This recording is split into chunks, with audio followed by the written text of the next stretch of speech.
यमुना के पावन तट पर बसे धर्मस्थ नगर में केशव नामक एक धर्मात्मा ब्राह्मण अपनी रूपवती और सुशील पुत्री मालती के विवाह के लिए चिंतित थे।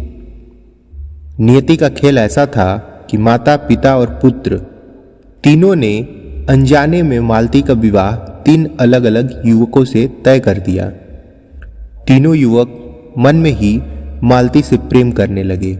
इस उलझन के बीच दुर्भाग्यवश मालती को सर्प ने काट लिया और उसे अपने प्राण त्याग देने पड़े।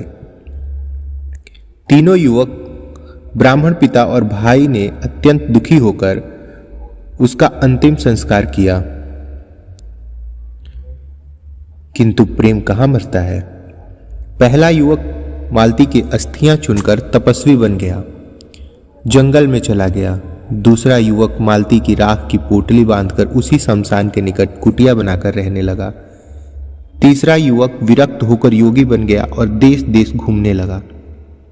समय बीतता गया। एक दिन तीसरे योगी को एक ब्राह्मणी के घर संजीवनी विद्या की रहस्यमय पोथी मिली, जिसमें वह मृत को जीवित कर सकता था। उसके मन में आशा की किरण जागी।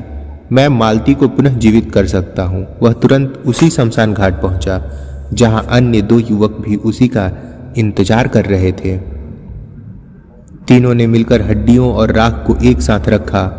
योगी ने संजीवनी मंत्र पढ़ा और चमत्कारिक रूप से मालती जीवित हो उठी। अब प्रश्न यह उठा कि मालती किसकी पत्नी कहलाए। राजा विक्रम के सामने यह प्रश्न रखा गया।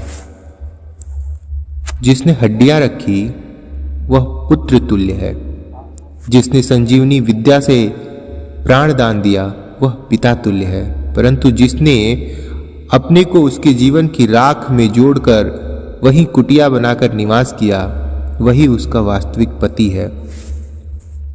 राजा विक्रम का उत्तर था, जो युवक राख लेकर वहीं उसके पास रह रहा था वही उसका पति कहलाने योग्य है। यह कथा हमें सिखाती है कि सच्चा प्रेम केवल जीवन में ही नहीं, मृत्यु के बाद भी साथ निभाने और त्याग करने में है। जिसने सबसे अधिक त्याग किया और जिसका अटूट साथ रहा वही सबसे बड़ा प्रेमी है।